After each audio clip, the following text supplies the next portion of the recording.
Hello friends, today we are going to discuss about the plant tissue culture. In this topic, we are going to discuss about what is tissue culture, history of tissue culture, applications of tissue culture, what is an explant, infrastructure of tissue culture laboratory, different types of media which are used in tissue culture, composition of that media, micropropagation, types of propagation, its process, and application of micropropagation. So before going to start, we must know what is meant by a tissue culture. So tissue culture means it is a culturing of a plant from tissue or any organ under aseptic conditions on an artificial media. This is known as tissue culture. While maintaining an aseptic condition is one of the most important requirement for successful tissue culture.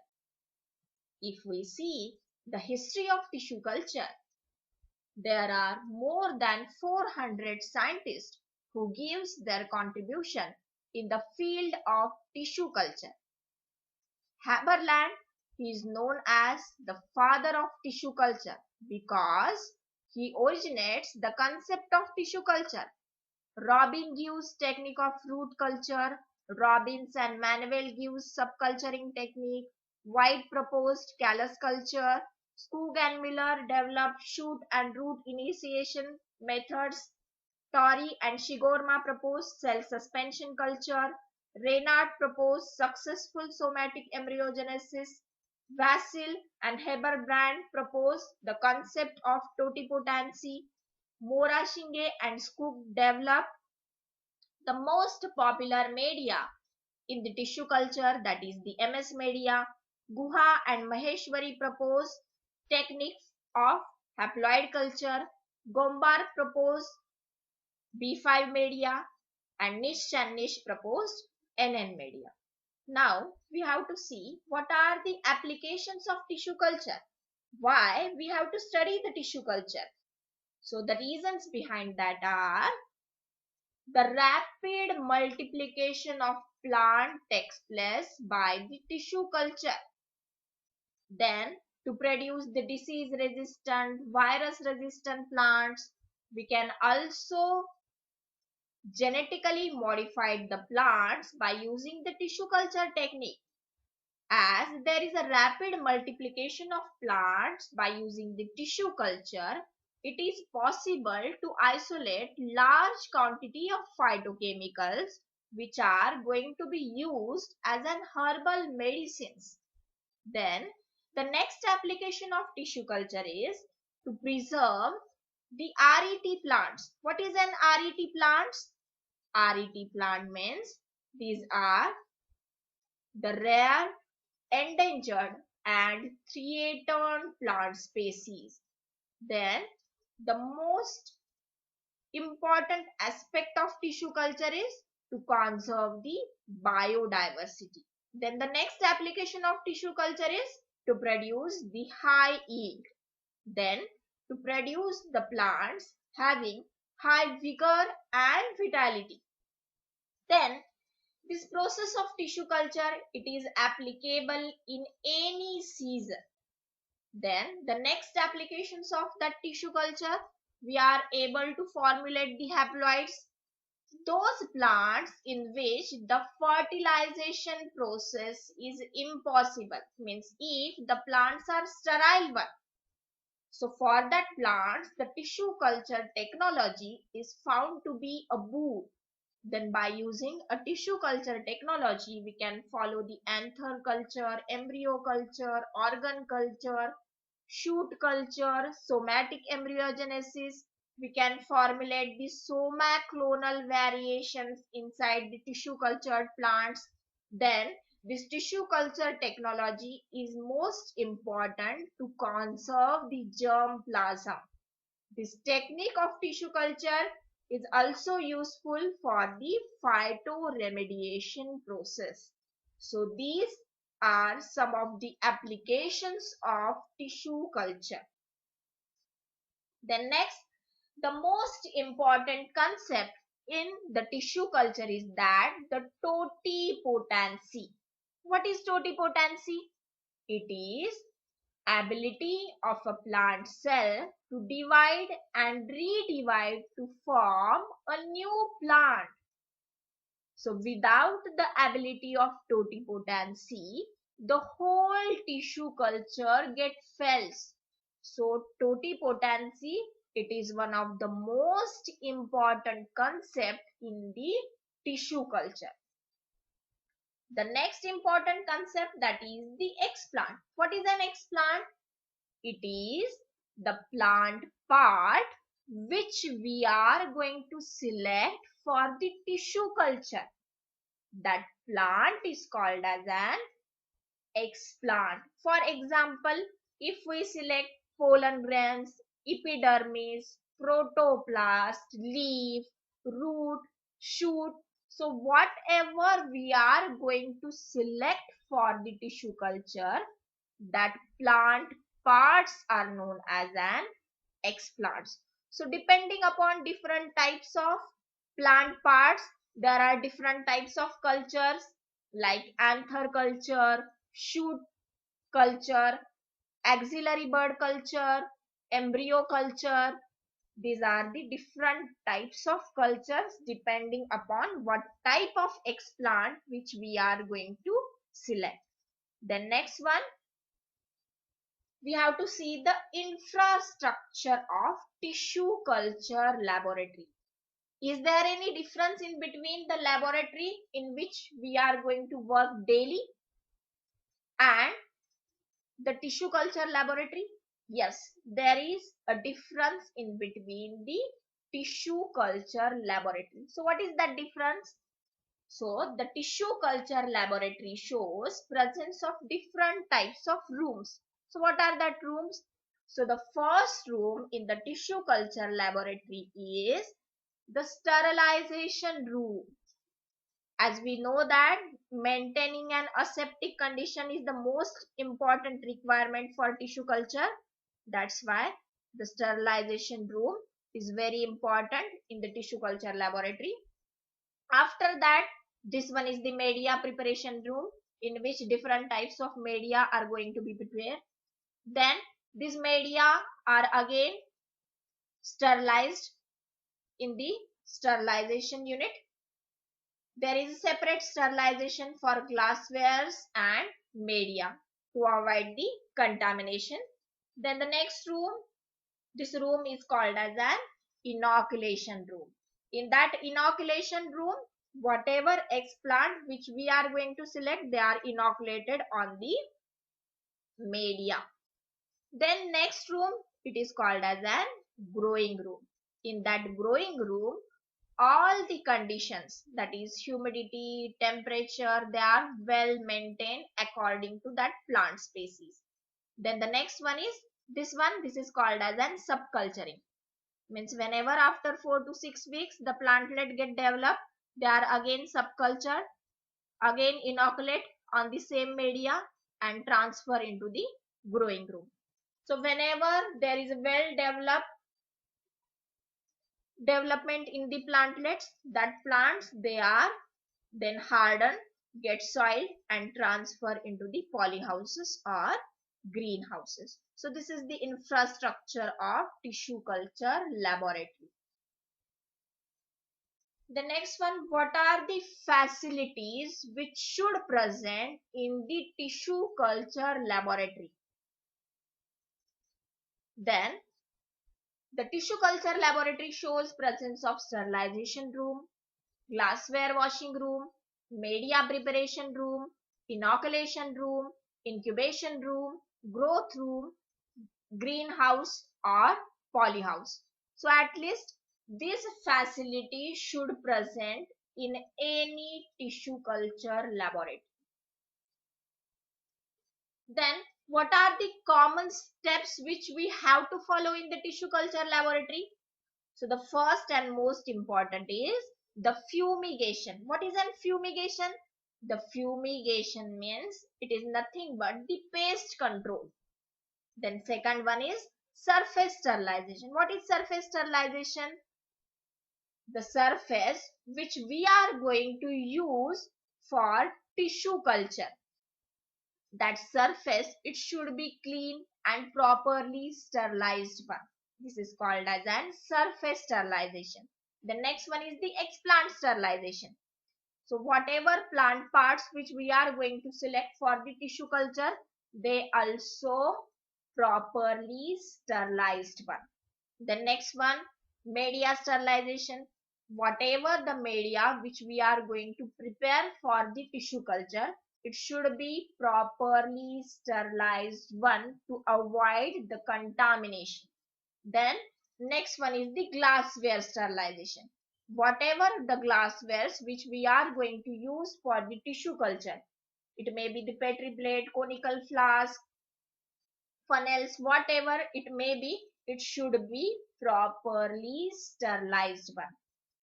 So these are the common steps which we have to follow when we are going to work in the tissue culture laboratory.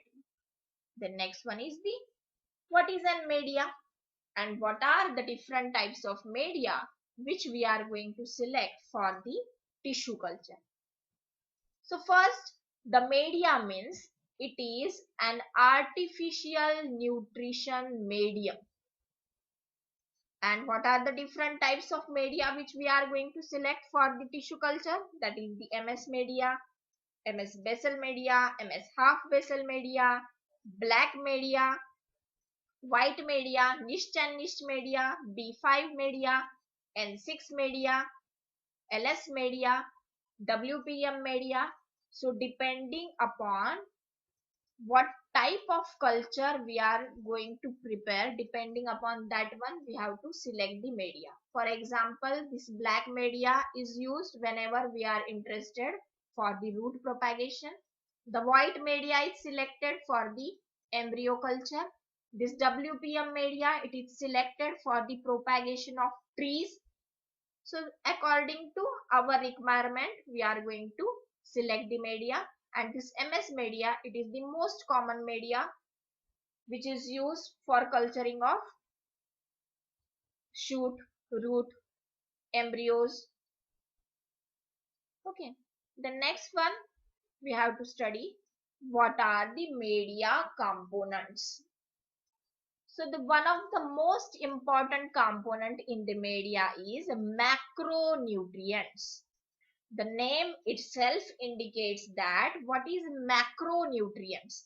It means those nutrients which are required in larger quantities, they are called as an macronutrients. So what are the macronutrients? That is calcium, magnesium, potassium, nitrogen, ammonium, phosphorus and sulfur. These are the components which are required in larger quantity. And each of them, they have the specific role in the media. So what are their roles? So protein synthesis, nucleotide synthesis, cell wall synthesis. Some of the members, they act as an cofactor for synthesis of different types of enzymes. This magnesium can help in membrane integrity.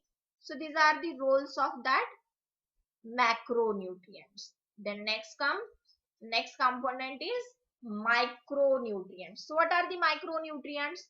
So those nutrients which are required in small quantities like boron, cobalt, iron, manganese, molybdenum, copper, zinc, iodine, they are required in smaller quantities. And each of them, they have the specific role in the nutrient medium. So what are their roles? Some of them, they help in the process of photosynthesis. Some of them, they act as an cofactor for synthesis of different types of enzymes. This boron, it helps in lignin synthesis. The next important component is growth regulators. That is, what are the growth regulators? Which can regulate the growth. That is the auxin, cytokinin, gibberellic acid, abscisic acid, brassinosteroids. So depending upon our interest, means if we are interested in propagation of shoot, or if we are interested in propagation of root, depending upon that one, we have to select various concentrations of that auxin, cytokinin, gibberellic acid, abscisic acid, and brassinosteroids. Then the next important component in the media is vitamins. So the vitamins like thiamine, vitamin C, inositol, they also have the specific roles in that media. Then along with that media components, we are also going to use some of the organic supplements which can improve the cell division inside the plants. So for that purpose, we are going to use the coconut milk, tomato juice, different types of polyamines and polyphenols. Then the next important component in the media is carbon source. So we can use any type of sugar for as an carbon source like sucrose, fructose, maltose, glucose, sorbitol, raffinose. But most preferably we are going to use the sucrose. Why?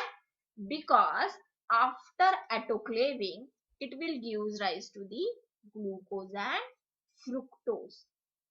It acts as an stabilizing agent. That's why most preferably we are going to use the sucrose. The next important component is activated charcoal. What is the role of that activated charcoal? So this activated charcoal, it can accumulate whatever the toxic substance which are present inside the explant or in the media.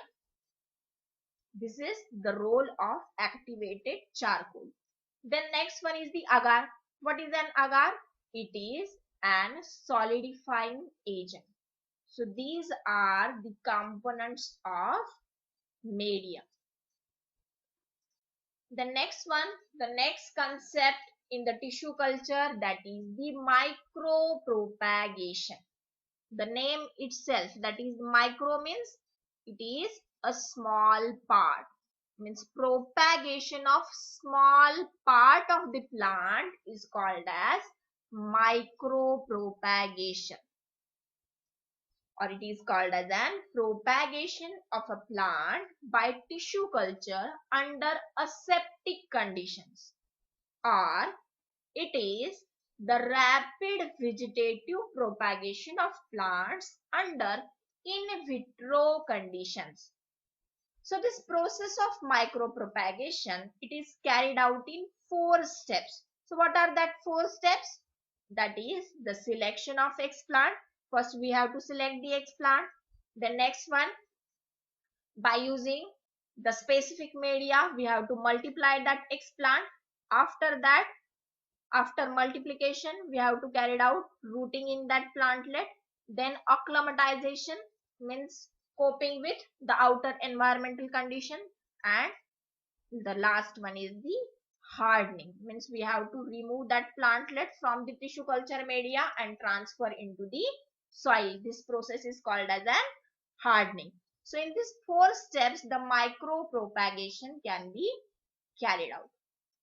Then the process of propagation, it has 2 types: direct propagation and indirect propagation. Now we have to see what is the difference in between the direct propagation and indirect propagation. So let's see. So for the direct propagation, first step in the tissue culture is we have to select the explant. After selection of that explant, we have to properly sterilize it. Then after sterilization process, we have to cut that explant into 1 centimeter pieces. After that one, we have to inoculate that explants on the suitable media, or most preferably the MS media. After 4 to 6 weeks, these explants will directly give rise to the plantlet. So this is called as an direct propagation. If we see here, this 1 centimeter explants After 4 to 6 weeks, they get directly gives rise to the plantlet. There is no any callus formation in this step. That's why it is called as an direct propagation. Then next one, we see the indirect propagation. So what is indirect propagation? In this also we have to select one of the explant. After proper sterilization of that explant, we have to cut it into 1 centimeter pieces.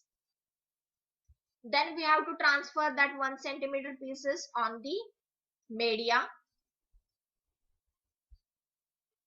After 4 to 6 weeks, this explant gives rise to callus. What is callus? It is an unorganized mass of the cell. So the main difference in between the direct and indirect propagation is that in direct propagation, the callus formation step is avoided, in that the explant directly give rise to the plantlet. But here in indirect propagation, firstly the explant, after 4 to 6 weeks, it forms the callus. That is the unorganized mass of cell. And this callus then gives rise to the plantlet. This is the main difference in between the direct and indirect propagation.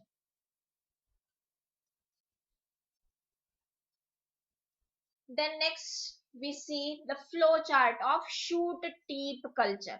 The shoot tip culture means it is a type of micro propagation in under which we are going to culture the shoot tip or axillary bud. So in the first step we have to select the plantlet, as this is the shoot tip culture. What is our explant? So see here, this is our explant, that is the shoot tip, or you can say the axillary bud. Then we have to remove that shoot tip. After proper sterilization of that shoot tip, we have to inoculate that shoot tip on the media. Then by following either the direct propagation or indirect propagation method, it can give rise to the plantlet. These plantlets, we have to again subculture them for its multiplication, and whenever this plantlet grows, we have to harden them into the soil. So this is the flow chart of how the shoot tip culture can take place. Okay. Then next, what are the steps which we have to follow for the shoot tip or axillary bud culture? So first one, that is the selection of explant. After selection of explant means here our explant, it is either shoot tip or axillary bud. We have to wash it with distilled water. Then we have to dip it into the 90% ethanol for the surface sterilization. After the treatment of 90% ethanol, we have to thoroughly wash it with the distilled water. Then after, we have to give the treatment of 1% HgCl2 to remove the bacterial traces. Then again we have to wash it, that explant, with distilled water until there is a removal of traces of HgCl2. Then after, we have to give the treatment of Twin 20 or Twin 80. So these are the antifungal agents. The next one, we have to again wash our explant with the distilled water. Then we have to cut our explant into the small pieces of 1 centimeter. Then we have to inoculate it on the MS media. After 4 to 6 weeks, we are able to get the callus.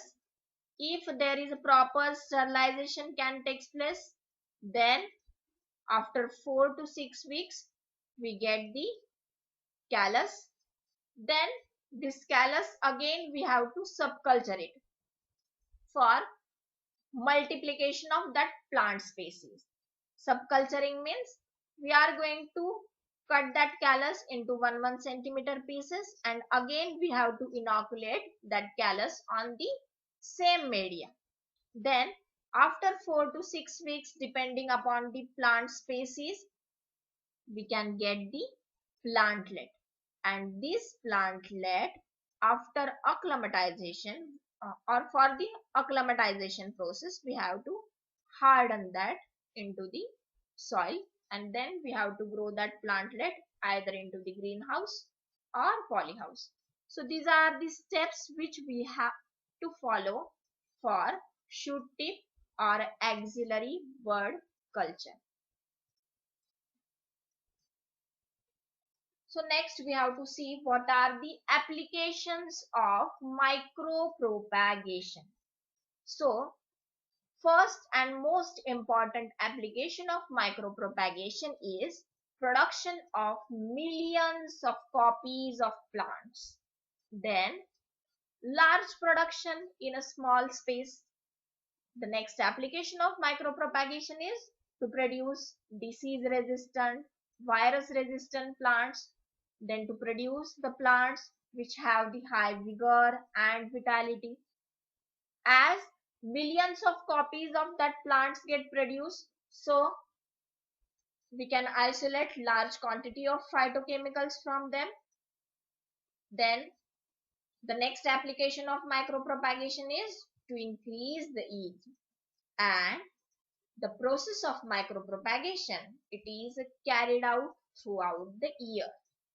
So in this lecture we have studied what is tissue culture, what are the applications of tissue culture, what are the media, what are the different types of media. If you like this lecture, please like, share and subscribe my channel. Thank you.